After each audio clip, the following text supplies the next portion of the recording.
గణపతి ముందు ఒక ఎర్రటి వస్త్రాన్ని పరిచి మీ మనసులో కోరికలను తలుచుకుంటూ ఆ ఎర్రటి వస్త్రం పైన 3 గుప్పెళ్ల బియ్యం, 2 తమలపాకులు, 2 ఎండు ఖర్జూరాలు, 2 వక్కలు, 11 రూపాయలను దక్షిణగా పెట్టి గణపతిని తలుచుకుంటూ వీటిని మూట కట్టాలి.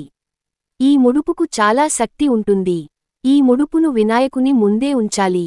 స్వామివారికి ముడుపు కట్టిన తర్వాత సంకట నాశన గణేశ స్తోత్రాన్ని చదవాలి.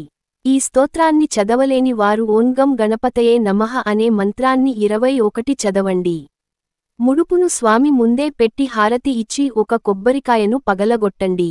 తరువాత సూర్యుడు అస్తమించిన తర్వాత అంటే సాయంత్రం 6 దాటిన తర్వాత మళ్లీ స్నానం చేసి పూజ గదిలో ఒక దీపం వెలిగించి గణపతికి నమస్కారం చేసుకొని పూజ గదిలో ఉన్న ముడుపును ఇప్పదీసి ఆ ముడుపులో ఉన్న బియ్యంతో పొంగలి తయారుచేసి ఆ పొంగల్ని స్వామికి నివేదించి ఆ నైవేద్యాన్ని ఇంట్లో ఉన్న ప్రతి ఒక్కరూ ప్రసాదంగా స్వీకరించాలి. ఈ విధంగా సంకటహర చతుర్థి రోజున గణపతిని పూజిస్తే మీ కష్టాలన్నీ వెంటనే తీరిపోయి కోరిన కోరికలన్నీ తక్షణమే నెరవేరుతాయి అని వేద పండితులు చెబుతున్నారు.